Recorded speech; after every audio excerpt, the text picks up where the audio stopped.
Assalamu alaikum everyone. I hope all of you are doing great. So as you have seen from the name, today we are going to discuss active voice and passive voice. But don't worry, I'm not going to bore you with traditional structure of active voice and passive voice because I'm sure all of us have been doing these change of voice since our school and college days. So I would mainly focus on the use and need for passive voice in English. Okay, so let's look at some examples in structure first, then we would come to the next part. If you already have the idea what's the difference between active voice and passive voice, please comment and you can write your roll number so I can see who is responding. So, and also mainly if you can answer why do we need passive voice in English, that would be really great. So, a passive voice is a form of a be plus a passive participle. For example, is begged or was warned. So, we know we have covered tenses in our class. So, we know these are some examples for active sentences. Okay, so here are some examples for active sentences. We bake the bread here is an example for present simple tense. We are baking the bread is an example for present continuous, and so on and so forth. All right, so when we make them passive, we take the form of be plus a passive participle. Okay, so let's say a braid is backed here. So is the form of be, okay? And then we are taking being and baked, okay? Similarly, has been baked. So in passive structures, we kind of prioritize the object and give the subject a secondary place. In our active sentences, we know the structure is to put the subject at first. Okay, so we always begin the sentence with the subject, and in passive, we keep the object first. So that is the basically main difference between active voice and passive voice. We'll learn why do we do that. Okay, if you know the answer already, you can comment down. Otherwise, you can, continue with the lecture. All right, so here are some examples. You can look at the examples, take a screenshot. These are very simple structures of passive voice. I'm not going to into detail. Similarly, some examples for future, modal verbs. Okay, how do we make passive by the use of get? These might be some new examples for you. Lots of postmen get bitten by dogs. I'm always getting chosen for the worst jobs. So we basically use get when something happens by chance or by accident. Okay, so here's another example. Last week, Laura got moved to another department. So get is an informal structure. We often use it something happening by accident or unexpectedly. So when something unexpected or happens or something by chance or by accident happens, for that we use get. Okay, so the passive structure is quite often used. You might have seen it places. Okay, moving forward, here are some exercises. If you voluntarily want to do these exercises, you are welcome. You can take screenshots and then you can comment. But please mention the name of the exercise so when I check, it's convenient for me. Otherwise, by the end, there are exercises that I would give you in homework and that would be compulsory work. So if you want to practice one or two sentences, you're welcome. But please mention the whole sentence so it is easier to check. All right, moving forward. Now, here is basically the difference between active voice and passive voice. So let's look at these two structures. Okay, these are basically talking one or the other way the same thing, but the sense is entirely different. All right, so let's compare these two ideas. A British inventor who went to live in Canada and then the USA, Bell, invented the telephone. All right, so this is the one article or one structure in which we are talking about the telephone was invented by Bell. Okay, so in this structure, the essay title is Alexander Graham Bell, and we are talking about him. He was a British inventor, he was living in Canada and then USA, and he was the one who invented telephone. On the other hand, if we are talking about telephone primarily, and the essay title is not Graham Bell, rather it is telephone. In that case, we would write an apparatus with which people can talk to each other over long distances, the telephone was invented by Alexander Graham Bell. So now, when we compare these two structures, previously we were talking about individual isolated sentences. Okay, so there was one example for active voice, and then there was another example for passive voice. So now, if you're looking here, okay, so you can see that. Okay, so here is one example. This is an active example. Bell invented the telephone. This line is taken from this first essay. And we have a second structure. The telephone was invented by Bell. All right. So now when we compare these two structures, the idea is mainly whenever we are talking primarily about a subject or we emphasize the point that this is the person doing the job. Okay. For example, if I'm saying you are, or I would say my students are listening to this video. Okay. Or watching this video. So my focus is not that my video is being watched. Rather, the focus is that my students, the subject, the people who are doing the job is the main point or the main emphasis. So in that case, I would say the students are watching the video. But if my focus is not my students, my focus is that this video is being watched. Okay, so I'm really concerned, or I'm like not bothered or less bothered with who watches the video. Rather, the concern is the video is being watched. So in that case, I can even omit out the part by students. So I can just simply say this: the video is being watched, or the video is being watched by the students. We would come and discuss the use of by and omitting it. But usually, if I omit out this part by Bell, that would be fine. Okay, since it's a great invention, so we can mention here. But when we have an ordinary or empty subject, so we can just skip it out. We would just say the telephone was invented. Maybe the telephone was invented in 20th century or something like that. So because our concern is an apparatus through which we talk or communicate. So we are talking about telephone. So we would mainly focus the telephone was invented by Bell in particular year or something.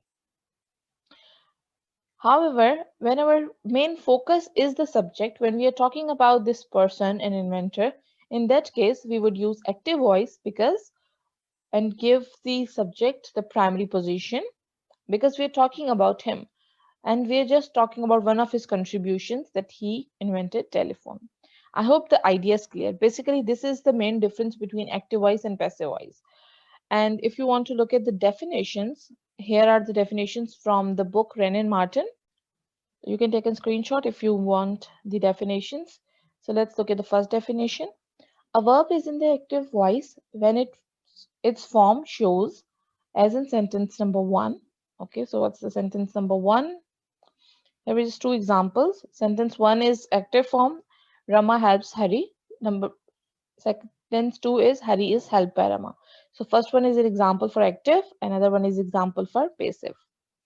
Okay, so the definition is referring to the sentence 1 that the person or the thing denoted by the subject does something. So as we talked about, when we are talking about the subject, okay, the subject doing something, when our focus is the doer of the action is the focus, or we have to clearly mention or point out that who is doing something, that verb that would tell us that this is an action done by the subject would be active voice. However, when we're talking about passive voice, we would say a verb is in passive voice when its form shows that something is done to the person or the thing denoted by the subject. Okay, so here we would be talking about something done to the person. And we know something when it is done, it is an object. So when the main focus is the object, in that case, we would use the passive form of the verb and we would make passive sentence and we would give it a passive voice. Okay, so I hope the idea is clear. So it's like mainly the difference is who is and or what is the point of emphasis. If we are talking about uh, the subject mainly. So let's see first here. The two sentences have the same meaning. Okay, this sentence and this sentence essentially they both mean the same thing, that the telephone was invented and Bell was the one who invented it. Okay, so both the sentences give us the same meaning, but they are about different things. But the idea of both the sentences is different. So we saw where would we use active form and where would we use passive form. One sentence is about Bell and the other is about the telephone. Okay, so primary focus, the thing that would come first, as we see in these sentences, the one in bold is the focus. Okay, so Bell is the focus of this sentence and the telephone is the focus or the main subject of this sentence. The subject is the starting point of the sentence, the thing we are talking about. So the main thing that we are talking about would be at the beginning of the sentence. The new information about the subjects come at the end of the sentence. So Bell is a point of attention and the new information is that he invented the telephone. And here the telephone is the subject of interest and the new information is that it was invented by Bell. I hope it makes sense now. If you still are confused or if you have any questions, you can comment down. Okay, I'll try to answer them as soon as I could. Okay, so is here just further elaboration of these sentences. So like in the active form, Bell is the subject and the agent, and in the passive one, the telephone is the subject and the Bell is the agent. Okay, so the subject Bell is the agent, and here the subject telephone is not the agent, but the agent or who does something would come at the end by the use of by. Okay, so here in passive sentences, we want to say who or what did the action was we use by. Okay, so we know the structure that we put the subject at the end by the use of by. Okay, we can give other details about the action. For example, we can use a phrase saying when or where something happens. The telephone was invented in 1876. Okay, so it was actually invented in 19th century. Cool. So here we would see that we just omitted out the subject and we would just rather insert other information like where or when. Okay, so here we are adding the information of where, here we are adding the information of when, and we have, completely omitted out the subject because that is not the point of interest. Sometimes there is no phrase after the verb. Okay, a new swimming pool is being built. All the documents have been destroyed. Okay, so there is no phrase after the main verb. A new swimming pool, it is the object. Okay, so it's like it becomes a subject here. So it was in active voice, it was the object. Is being built is generally the verb, and there's no phrase afterwards. So we can even put some information like when, where, or in any other adverbial, or we can, just if there's no other information, we can just leave the sentence there and completely omitting down the subject or the agent. So here are some more exercises. You can take a screenshot if you want to do voluntary work and complete these exercises. Here is some other exercise. You can take a screenshot and solve these sentences, convert them. The exercise number 3. One example is done for you already. If you have any confusions in these exercises, you can ask. But this is all voluntary work. If you want to do, that would be really great. But I'll give you homework at the end. Okay, moving forward, now we're talking about the passive and the agent. So usually in passive form, we omit the agent or the person who is doing something, but we sometimes mention the agent or the person or the thing doing the action. Okay, for example, the check must be signed by the manager. So we see in this example, there is the mention that must, or it's like the emphasis that only the manager should sign the check. But our point is again the check. Our concern is not the person who signed it. So again, so here we would use the structure, passive structure, and we would put the agent by the end. Okay, the medals were presented by Nelson Mandela. but we mention the agent only if it is important for the meaning of the sentence. So in these both the structures or the previous example, we saw that the telephone was invented by Bell. So in that all these cases, it is important to mention, or it makes some sense, or it is some uh, like it's a point of emphasis that these are important personalities, or it matters that who the agent is. So in that case, we should mention the agent. Otherwise, we would just omit this last phrase, and we would just say the check must be signed before submission, or so and so. Okay, we do not mention the agent if it does not hold any new information. If we just have a pronoun repeating, so it's like just better to omit the agent. All our money and passports were stolen. We don't know by who. Okay, it's obvious that if they were stolen, they would be stolen by a thief, or maybe by accident or something like that. So we would just say all our money and passport. So our concern is not the person who stole it. Our concern is that our money and passport is lost now. So in that case, we would just not use by phrase. A man was arrested last night by police. Okay, obviously, if he's arrested, some authorities would have arrested him. So that is just better not to mention that, because that would be just repetition of idea, and there is nothing new about that information. We do not need to say that the money was stolen by a thief or the man was arrested by the police. It was very obvious sense, so there's no need to mention that. We do not mention the agent if it is not important. It is sometimes difficult to say who the agent is. Okay, so sometimes we do not know who the agent is, so in that case, we would just skip it. The kind of the jacket is considered very fashionable these days. Okay, so here considered fashionable by who? Okay, so it's like unclear to say by who it is considered fashionable. It's just considered fashionable. So even in that case, we are using passive structure, but we would omit the agent. There's another example. Now we're talking about empty subjects. Okay, so let's compare these two structures. They clean the streets every day. The streets are cleaned every day. So here they is used. They is the subject who clean the streets every day. But we need to focus on what is our point of emphasis.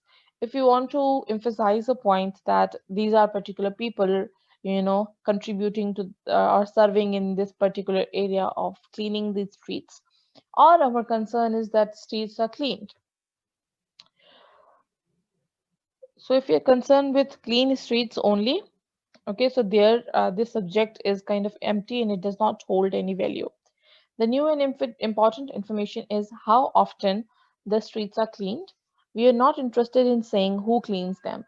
So our concern is that streets are cleaned every day. However, if we are trying to mention the subject, or we want to, acknowledge the efforts of a particular group serving for this cause, so at that point we would mention the subject, and then it would not be an empty subject.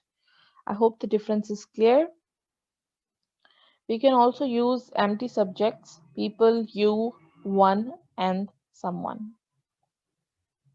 Okay, so because like people, you, one, it's very common. Okay, one should do this, one should think before doing, or one should think before deciding, or these are very general kind of empty subjects. Like one means everybody should.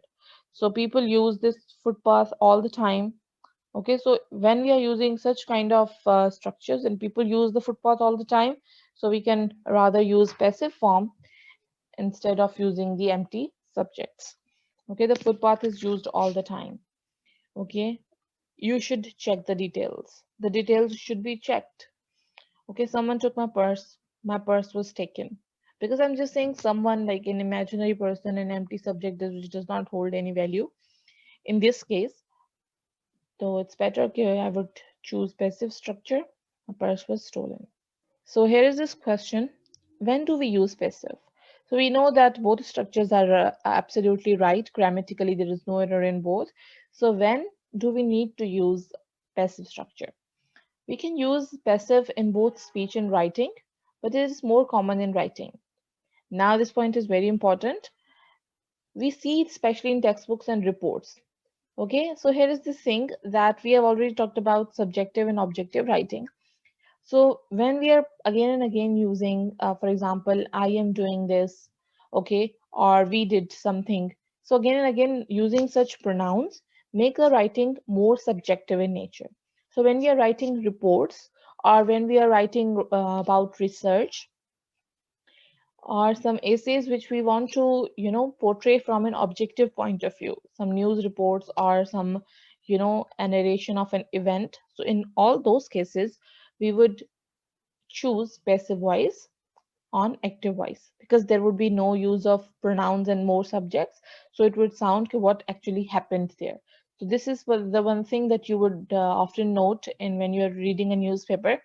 So for example, you would say that the event was started or the event started and then that happened and like so on. So in that case, we often see that we are using passive structure and not active. Okay, so like the office was inaugurated, or we would not say the like the officials inaugurated the office. We would rather say the office was inaugurated because the main focus is the inauguration, not the person. So similarly, in like objective kind of narration or objective reports or in research, okay, we would choose passive. We use it to describe activities in industry, science and technology, and also for official rules. So similarly for rules, we would not specify them. Okay, these are for like only you and me, but we would, generalize them and we would use passive and avoid any kind of subjects or agents. Bananas are exported to Europe. We wouldn't say that I export or we export the banana to Europe. We would generally talk about that bananas are exported to Europe. The passage is often used in news reports, as we already mentioned. So here are some exercises if you want to do. You can just, randomly take one sentence and complete the structure. You can mention that in comments. I'll give you feedback. Here's some other exercises. So special passive structures I was given. Look at these sentences. Henry gave some flowers to Claire. Henry gave Claire some flowers. Okay? An active sentence with a verb like give can have two different structures. So we put some flowers to Claire or Claire some flowers. So these could be two structures. If you use a passive sentence, either some flowers or Claire can be the subject. So it's like a direct subject and indirect subject. So either of them could come first. It would again depend upon who is the like or what is the main focus of the sentence. So here we have two objects. Okay, some flowers were given to Claire. We are not concerned with who, Henry now. We are talking about a passive structure. So some flowers were given to Claire, or when we're talking about Claire particularly was the one who got the flowers. So in that case, we would choose this structure. Claire was given some flowers. This is about Claire and it tells us what she received. So the new information is some flowers, but the point of focus is Claire. And in here, when we're talking about flowers, and then we're giving the additional information that Claire got those. Okay, so here are just more example. Then second structure is it is said that. So it is said that Henry is in love with Claire. People say that. Okay, so when making it passive, we would choose the structure. It is thought that the company is planning new advertising campaign. It was reported that the president had suffered a heart attack. It has been agreed that changes to the scheme are necessary. So these are some structures of verbs we can use. It is agreed, it is alleged, it is announced, it is thought, it is understood. So structures like that. He is said to, and so on. Here are some more exercises for this particular structures. When we have having something done. Okay, so it is more of a causative sense here, like when we get someone or something done by someone else. Okay, Claire decorated the room, or Claire had the room decorated. Had the room decorated by a designer or something like that. And the sentence would be, a decorator did the work. She did the work herself. So here she did it herself, and here she had it done. So here are some forms for that. Have something done, getting something done. Now here are some exercises for this particular topic. Now we have to be done and being done. You can compare these structures. So it's active form and it's passive form. Here are some more examples. I want to play volleyball. I hope to be chosen for the team. Okay, so it's more structure in which we are talking about to be done or being done. So active forms with a passive meaning. The bicycle needs oiling. Okay, so here the structure is active, but the sense is passive. The active ing form after need has a passive meaning. Okay, so when we're using need, then there is no need for using being. So structures like these, the bicycle need oiling, your hair need cutting. Okay, so there's no need to use being. I would not say that the bicycle needs being oiled. Okay, I would rather say just oiling because of this structure as it is used in English. We sometimes use an active to infinitive when we talk about a job to be done. I've got some letters to write today. Okay, we have got these bills to pay. So we use to form of infinitive when we talk about a job to be done. These letters are to be done today, to be written today. The bill is to be paid without delay. So these are the passive structures. I hope it's clear. These are just further examples if you want to practice. All right, so we are by the end of the passive and active structures. So these are some exercises that I want you to complete. And please comment down these exercises by solution. And don't forget to mention your roll number so I can note down who responded and attended the class. So let's see. These are some sentences. Rewrite these sentences beginning with the underlined word. So these are some active forms. You have to rewrite these sentences and start with the words that are underlined. Okay, so here is one example is done here. Thieves robbed a woman. A woman was robbed. So this underlined structures come first. Okay, and was robbed, and thieves is an agent and it will be removed. So you have to complete all these sentences. So what you would do is you would write test 11A and comment number 1 to 6. Okay, let's just at least do 3 to 4 sentences, or if you could do all of this, that would be great. And then here is the second exercise you have to complete. You would write test 11B, and then you would write 1, 2, and 3 and 4 and like up to 9. What would be the blanks? Okay. These are some examples from active and passive voice. You can read the story and then you can come up with the answers. Then we have 11C that you have to complete. Okay, write the second sentence so that it has a similar meaning to the first. Use the words in the brackets. Okay, so you have to write another sentence so which is similar or have some idea related to these. For example, we have to test these products. These products have to be tested. Okay, so you can relate it similarly, write one other structure and you can use these words which are given in the bracket. Okay, for example, here the word be was given and we have used be in the solution. So you have to complete these exercises. At least try to do 3 to 4 minimum. And then if you do all the 6, that would be really great. All 10 actually. Then we have 11D. Which of the two sentences follows on best? There's going to be a big art exhibition. So which one would be following and that would be better? Okay, a lot of visitors will be attracted to it. It will attract a lot of visitors. So which one is more suitable? So what do you think? You can comment down. You just write 11D and then write whichever one you think is right. So each of these sentences is incorrect. Write the correct one. So find out the mistake. Okay, that's it. There are just like few exercises up to 11A to 11E. These are your homework. Okay, these test exercises. The previous exercises which were followed by each exercise, those were your, like, if you want to do the voluntary work, you're more than welcome to do that.